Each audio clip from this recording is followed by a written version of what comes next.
What is up, everybody? My name is Wes. This is Top Shelfers, and we are about a day and some change off from beating Fable Anniversary. I'll be honest, I got mixed feelings. It was fun and nostalgic, but I just remember it being a little bit more enjoyable.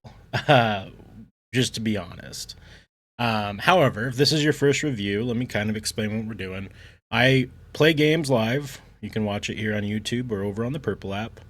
Um, After I'm done beating them, I review them on 10, sometimes 11 different categories. Those categories being graphics and visuals, gameplay mechanics, story and narrative, audio and sound design, replay value, difficulty and balance, world design and exploration, performance and technical stability, community and multiplayer if applicable, innovation and originality, and hours versus dollars. So, Fable Anniversary, man. I I want to make it clear that I stuck strictly to the main storyline. I didn't deviate. I didn't do any of the side stuff. And I didn't spend a whole lot of time like researching or, flushing out my character build. I just kind of equally leveled everything up. I used a great hammer for 85% of the game. Um, I don't know. Let's just jump into it. So, graphics and visuals. The quality of the game's graphics, including art style, realism, animation quality, and overall visual appeal. So this is the anniversary edition, so it's kind of tuned up graphics a little bit. I like the uniqueness of the graphics, but they definitely aren't great. Um, then again, Fable uh, came out in 2004, so given 2004 graphics, they're not bad. They're not bad. There's definitely better ones around that time period, but I don't hate them. The bumped upness of the anniversary graphics are okay. The art style itself is cool and unique, I guess. I think I'm gonna give it a 6.5. All right, so the gameplay mechanics, how smooth and intuitive the controls are, the complexity and depth of gameplay systems, and the overall enjoyment of playing the game. Now, I also like to give a some clarity here. I did play on the PC, and I did use mouse and keyboard. The control scheme was not ideal, but I don't hold that against like the game itself. Was the game fun to play? I don't know, man. The the complexity and depth of gameplay systems, I mean, it was there. Like, you could definitely just use a bow and arrow or magic, or you can just use a melee weapon. Smooth and intuitive, though. He just wasn't there. I really hated the rock monsters that you had to fight where you punch the boulders back at them. The timing just was so bad. I don't, and I don't know if it was me being bad. I really don't think it is because I don't typically struggle with stuff like that. I really just don't think I had a lot of fun playing it. Like some of the boss fights were interesting and had some depth to them, but overall, just I don't know. I think I'm gonna go a 6.5 again. Story and narrative. So the quality of the storyline, character development, dialogue, and how engaging and immersive the overall narrative experience is. This is a good part of the game for sure. The storyline was interesting enough to keep me, wanting more. The character development was kind of few and far between, not really there. Dialogue was silly and goofy, but decent. And it was engaging, but it's very repetitive and very like generic. So I wouldn't say I was immersed, but I think this is probably the best part of the game. I'm gonna give it a 7.5. Audio and sound design, so the quality of the sound effects, music, and voice acting, and how well they contribute to the atmosphere and overall gaming experience. The bad guy's voice was cool. Everything else was pretty mid. I mean, I guess the guildmaster had a good voice actor. Your character doesn't talk. The sound was, I don't know. I'm gonna give it a 6. Replay value, so the extent to which the game encourages replayability through multiple endings, side quests, new game plus, multiplayer modes, and other factors. This is a good part of Fable for sure. There's definitely multiple endings based off of how you treat people in the game as well as how you end the game. Spoiler alert if you haven't played. Once you kill the final boss, you are given a choice of either taking his sword and tossing it into the depths of and destroying it, or keeping it and killing your sister, which is being a bad guy. I kept the sword, killed my sister, and we moved on. So it's definitely interesting to see what the different endings look like, as well as there is side quests and there is the lost chapters, which is after you beat the game. There's like TLC afterwards that you keep all the characters. So if you keep the sword and kill your sister, then you obviously have that crazy cool sword. So I think it does a good job here, making me want to play the game more, just with the design of the game. But as far as like me actually thinking of playing this game a second time, no. But I think that it's there for people who enjoy it. I'm gonna give it an 8. Difficulty and balance, how well the game is balanced in terms of challenge, difficulty, progression, and fairness.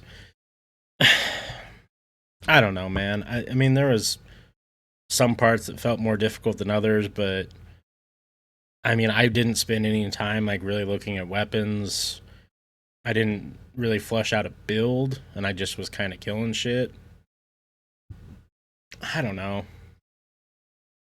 The last boss fight, half of it was super duper easy, and then the other half of it was mind-numbingly dumb. And I mean, I guess it difficult per se. I almost died, but it's not like complex difficult. It's just like timing and angles difficult. I don't know.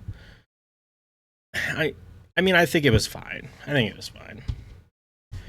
World design and exploration, the richness and detail of the game world, the diversity of environments, and the sense of discovery and exploration offer the player. There's definitely that. There's things to go discover. There's things to unlock. You can interact with a whole bunch of different NPCs throughout the world. You can romance them. I think this is another area where the game is pretty strong. There's a lot of areas that I'm sure I didn't even get to see or fully explore because I just wasn't going on my way to do it. So I'm actually going to give that a 7.5 as well. Performance and technical stability, so how well the game runs technically, including factors such as frame rate, loading times, optimization across different platforms, the absence of bugs and glitches. Not good for the PC port, guys. Really not good. Um, Lots of loading screens. Frame rate was mid. Lots of bugs, lots of little glitches, things glitching through walls. I had this bug multiple times when I went to like level up my character skills, where it just would like slide everything to the right, like as if I was holding down like an arrow key right, and I'd have to restart the game to fix it.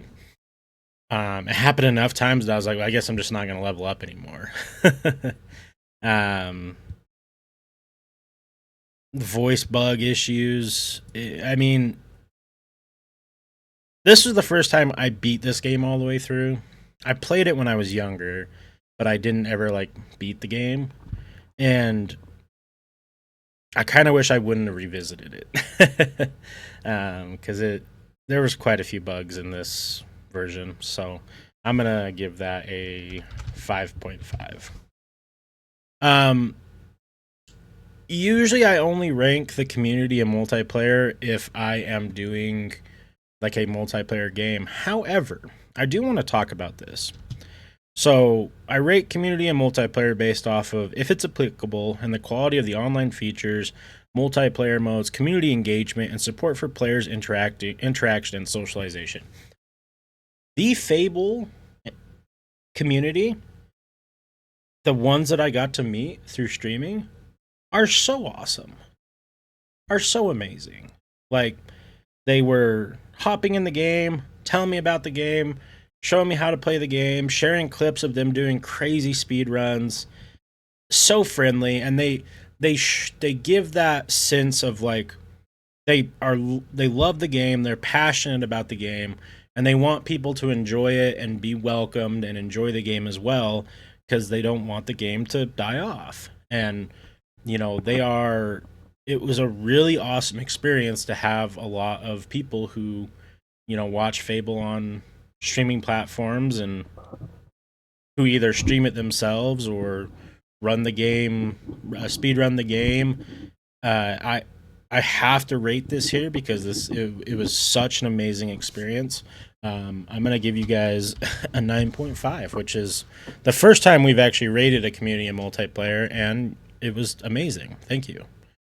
Innovation and originality, so the extent to which the game introduces fresh ideas, innovative gameplay mechanics, or unique twists on existing genres, contributing to its overall creative and distinctiveness. Hmm. Interesting.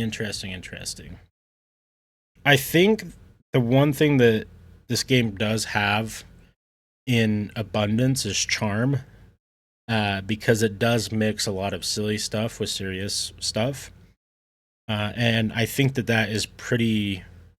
I felt like that was pretty innovative for its time, just in the sense of like when you're playing a RPG of this genre, typically there wasn't a lot of humor involved. I mean, there's games that did, right? Don't get me wrong, but I feel like it really stands out and is done really well here. I also like, during that 2000, early 2000s, late 90s, we kind of started seeing more and more games where there's like a reputation uh, sense about it, where like your actions will impact the community, like the in-game communities or people or how people interact with you.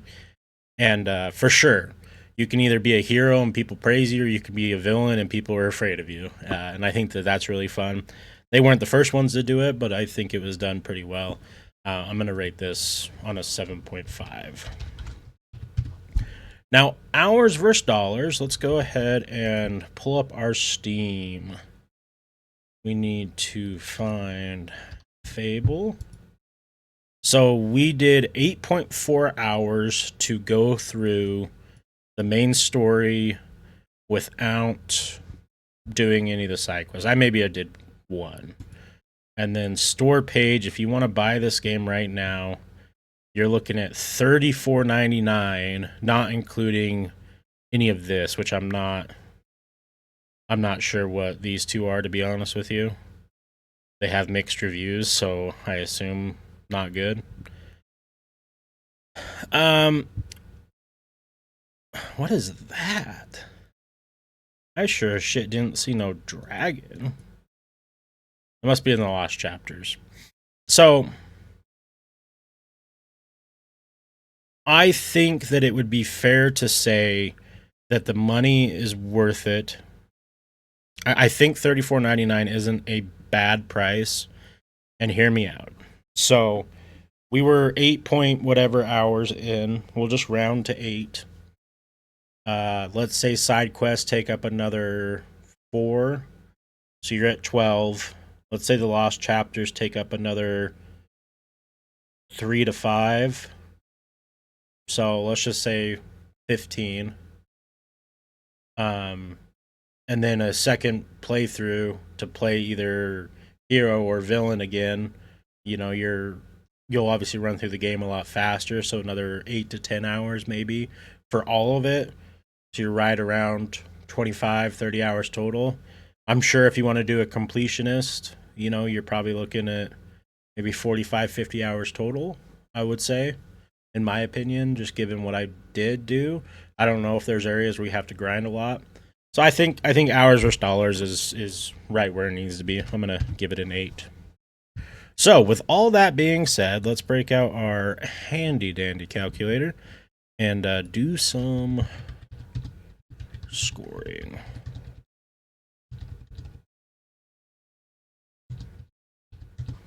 And we usually divide by 10 of them, but since we did rank the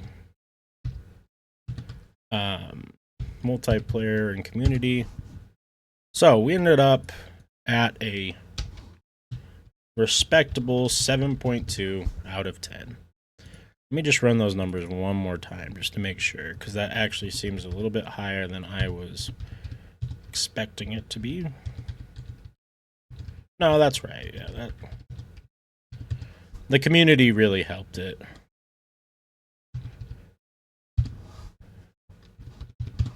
I think if we take out the community aspect, it'd be more realistic.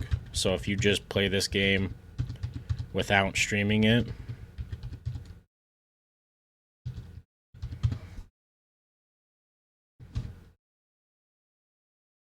oh, what did I do? Damn it. 6.5 plus.